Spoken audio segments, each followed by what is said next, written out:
Hello everybody, welcome back to my channel. My name is Heather and I'm here with my August reading wrap up and September TBR. This month was a little bit of a weird reading month for me. I feel like I didn't read very many physical books. I read a lot of audiobooks and books on the Kindle, so I don't actually have a lot of the physicals. I also just didn't read quite as many books this month because I had a couple really big books that I was working on. So we'll get into it and we'll talk about it. But the first book that I finished this month, and I'm gonna scoot over this way so that I can put covers here, but the first book I finished in August was I'm Afraid You've Got Dragons by Peter S. Beagle.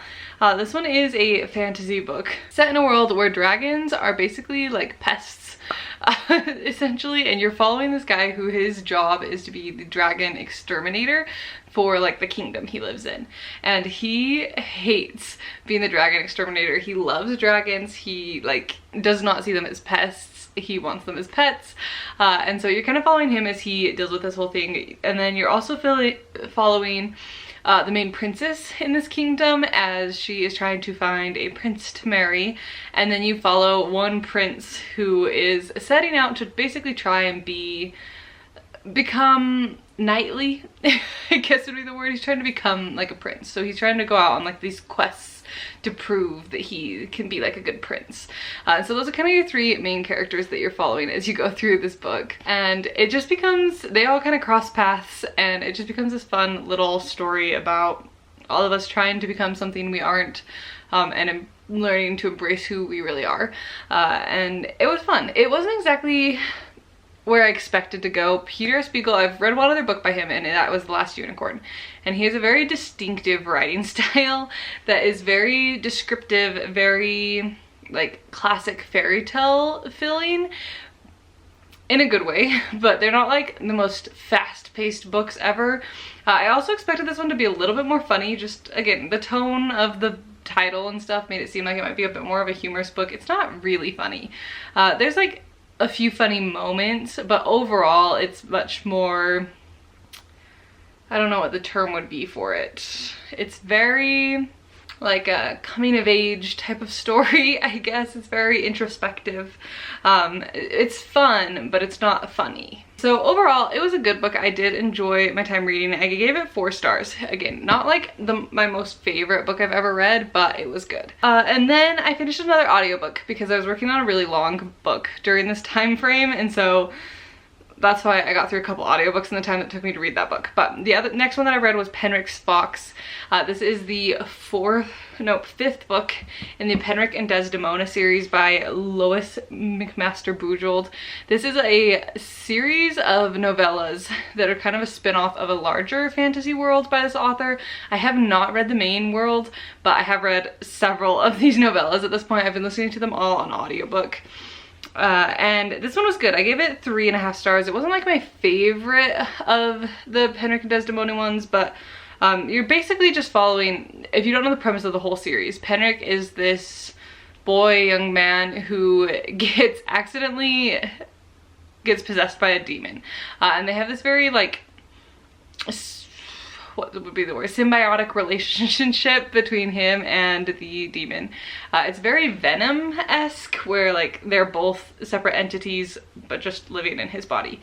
And so you're following him as he goes through all these adventures. Because he now has a demon inside of him, he has to go out and become a temple sorcerer, because that's who actually has the demons in this world. And so you're following him through his whole process of becoming that, making friends. And this one picks up after book 2. So it kind of goes out of order. So if you're following in publication order, book 1 and book 2 kind of follow chronologically. And then there's like a 10-year time jump with book 3 and 4. And then 5 goes back to after book 2. And then book 6, which we'll talk about in a minute, picks up after book 4. So it kind of goes out of order if you're reading it in publication order. If you want to read it chronologically, then you'd go 1, 2, 5, 3, 4, 6. So kind of weird, but overall fun. I really enjoy these characters. I feel like this one, I really liked this little like group of characters that are in book 2 and 5. I think that they're a really fun, interesting mix of characters. And you get to see some other ways that magic is used in this world in this book, which I thought was very interesting. It's a murder mystery one, which is always my favorite. And then while I was listening to those books, the reason it took me so long to get to an actual physical book finished is because I finally read Words of Radiance by Brandon Sanderson. I've been meaning to read this book for so long.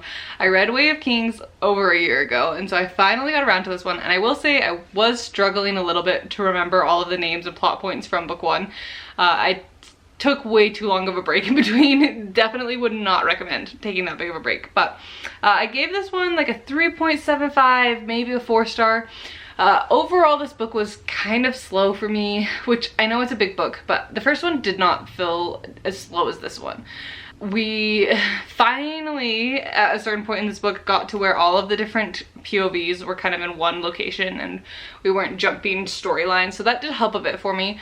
One of my biggest complaints about this book is he killed off a couple of my favorite characters, and I was really upset about that. So that did definitely bring this book down for me a lot. And from talking to my husband, who also really loves the series, it doesn't sound like my favorite characters are kind of your standard favorite characters, so take that as you will, but we kind of focused into a couple of the different characters and they just weren't my favorite characters, and so that really brought it down for me.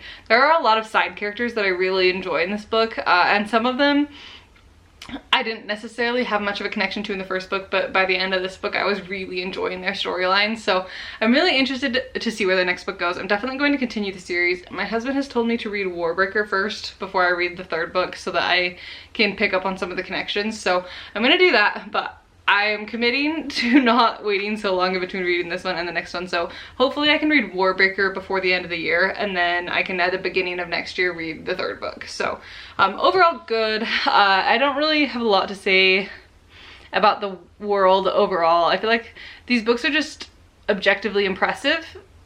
And so there's always that. You can't really rate these books poorly, but it's not my favorite Brandon Sanderson book so far.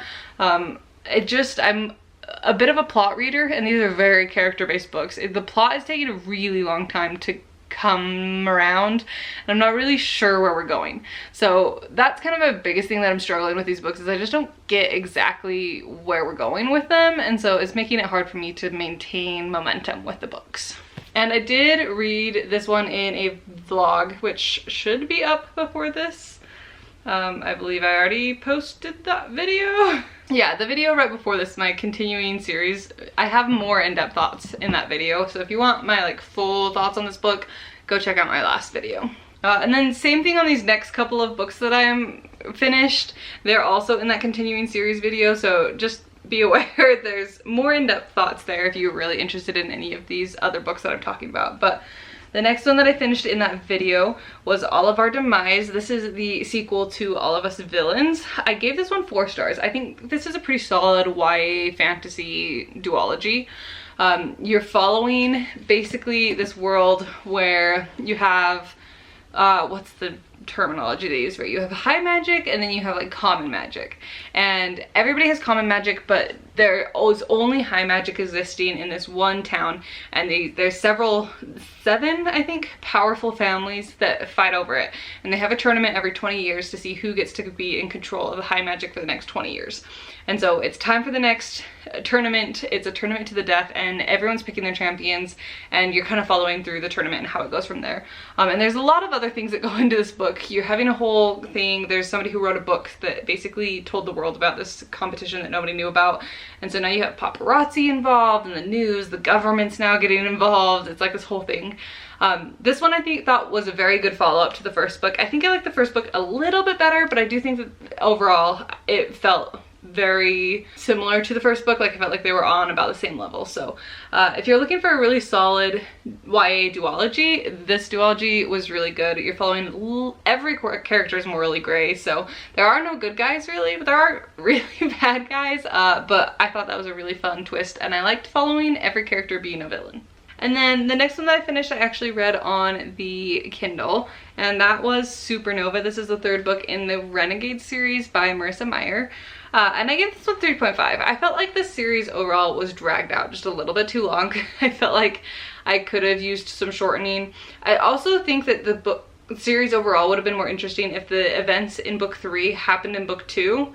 And then we got to see book 3 of the fallout of all those events, because there's a lot of stuff that happens at the end of book 3, and I don't really feel like we got to see the resolution to all of it. Like, we kind of end almost in the same place that we were at the beginning of the book, just under maybe slightly different circumstances.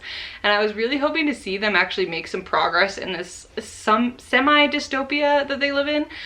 So this one's very like superhero book. If you haven't heard of Renegades yet, it's a very popular one on the internet, but you have basically the superheroes and the supervillains, and you're following this one girl who from the supervillains who goes undercover with the superheroes. And then it all just spirals from there. We finally did get all the secrets out, and I felt like overall people were just really forgiving, which like helped the plot and whatever, but it definitely was a little interesting how quickly people were able to move on from some of the things that had happened in the books. And just in general, there was a lot of things that happened that were just really convenient in these books. And so not my favorite series ever. There are definitely YA sci-fi books that I like more, but it was all right. The first book was my favorite out of the series. And then the last book that I read in that video, again, the last one, my continuing series, was Shadows of Truth by Astrid Schultz. This is the sequel to League of Liars. It is a YA fantasy duology. So another one of those. This one, the first book, is basically a YA fantasy meets a legal thriller. You're following this boy who is interning for the summer with the top defense attorney of magical crimes in this world. And in this world you have basically the shadow magic, but it's illegal to use because it causes all sorts of issues. And so he's a defense attorney that defends people who have used magic. And so you're following this boy as he basically, he's very against people who are using magic. And so he's kind of having to grapple with all of the things he's discovering as he works with a defense attorney for these people, that maybe it's not quite so cut and dry as he's always felt like it is. And there's a lot of other things going on in this. There's a lot of political intrigue, a lot of crazy things. And the end of the first book, basically we open it up into this big larger issue, something happens, and we pick up right after the first book in this one. That being said, this one feels a lot more just like your standard YA fantasy. Like the first one had this really fun twist of the legal thriller part. This one just feels like a standard YA fantasy. It's good, but it's not as fun. It doesn't have that like just extra special something that the first book did. So I don't know, I gave it 4 stars still. The other one, the first book, was really close to being a 5-star book for me. Like I really enjoyed the first one. This one was a little bit of a letdown in comparison, but it was good. It wrapped everything up in a satisfying way. I don't really have any super big complaints with it. It just didn't have that special something that the first book had. I would recommend the duology overall, but the first book's definitely better in my opinion. And then the final book that I read in August was another one of those Penrick and Desdemona books. I read the 6th one. Again, this picks up right after book 4. So there's a little bit of a weird jumping around thing. I gave this one 3 stars. This was my least favorite one so far. We've gotten very sidetracked in this timeline with this little bit of a romance, will they, won't they situation, and it's getting a little bit drawn out in my opinion. I wish we'd just like make a decision and move on. So that's really my biggest complaint about this one. This one, basically the biggest, like the overarching premise of this one is they're doing a jailbreak. And so that part was fun. I really enjoyed that element of it. The whole romance situation, I'm like, just make a decision and let's move on. So I'm getting a little frustrated with that. I'm definitely going to continue the series. There's like 14 novellas in this series, so I will definitely be continuing. They're great, just like 4 or 5 hour audiobooks that I can just listen to and get through really quickly. So we'll definitely be continuing them, but that was the last book that I finished in August. So let's talk about my September TBR. I have a rather ambitious September TBR, and I would love to get through so many more books than this, but I've tried to keep it to what actually seems semi-reasonable for me to be accomplished in a month. Again, still really ambitious, but if I could possibly get through more books than this, I would love to. I have so many books on my fall TBR that I want to get to, but I just don't know if that's realistic for me. So coming up very soon, I will have my full fall TBR. That will be a whole separate video, but this is just the ones that I picked to read in September. Not all of these are like my fall TBR books, but one of the reasons I didn't finish more books in August is because I am almost finished with Jonathan Strange and Mr. Norrell by Susanna Clarke. This book is not one that I've seen a ton about. I've seen a lot by this author. She wrote Piranesi, which seems to be her more popular one on the internet, but this one is like a fantasy, adult fantasy book, and you're following essentially the last two magicians, or like in England. It's kind of hard to explain. They're both super nerdy, reclusive gentlemen in 1800s England. The vibes are good. I really liked the first like 100-200 pages, and then it just got a little drawn out. So I have about 200-250 pages left in this book. I will definitely be finishing this month. I have 2 more days on my loan from the library, so I need to get this done ASAP. But this is partially why I didn't finish more books, is because I've been working my way through this one. This one is like nearing 1,000 pages mark, so definitely a long book. I will give you a full review next month, but this is the first book that I need to finish because I've got 2 days left. And so while we're talking about that, let's also talk about the rest that I have on Libby at the moment. I am also currently listening to A Night in the Lonesome October by Roger Zelazny? Oh, this is so hard to say. Roger Zelazny? Something like that. I don't even know. It'll be on the screen. But this one is kind of like a funny Halloween book. I originally was planning on reading this in listening to this in October, but I'd finished my last audiobook and my hold came through, and so I figured I'd just go ahead and listen to it now. But essentially, from what I understand about this book, it seems like it's a little bit of an older one, but you're following all of these classic Halloween horror characters that were in London in the 1800s. So like if you read a lot of Halloween spooky classic literature, a lot of those types of characters are all from kind of the same time period. And so this book basically brings them all together, and they're in some kind of competition thing, something magical. I haven't really gotten to that part. I don't fully understand it. I'm only like, I don't even know, like 5 minutes into this book. I'm not very far. But the key fun element to this is that it is being narrated by Jack the Ripper's dog. And so you're kind of following this whole competition from the viewpoint of all of these people's pets. And so it's gonna be really fun. So far, I know that Jack the Ripper's in it. I know that there's like a Count Dracula type character, I think, in it. So again, not very far into it, but I will be listening to that one. It sounds like it's just gonna be a fun, good time, spooky season book. I'm definitely diving into fall in my mind once September hits. And then the last book that I have on Libby that I already have out on a loan is Akarne by Lynette Noni. This is a YA fantasy. It's the first book in a series. I think there's 5 books in a series or something like that. I've heard about this one from Rachel Catherine, and she has raved about it. So I got it on hold. My library just barely added a copy of it. So I figured I'd get this on hold, and if I really like it, then I can buy the books, because they don't have any of the rest of the series on my Libby yet. I don't really know a ton about it. It sounds like it's a magical school of some sort, and that's all I know about this book. I'm going into it pretty blind, but we'll be reading that one in the first couple weeks because I already have that one out on loan. I don't know if any of my other holds are going to come through. The only one that I think might is potentially The Unmaking of June Farrow, but I'm not sure if that one will come through this month. I've been waiting for that one since January, so we'll see. But that's my Libby list of books that I want to get through this month. And then I have a couple videos planned. That is what the rest of these books are for, is for different videos that I want to film in September. So these next 3 are all for one video. If you can guess what it is, let me know down below.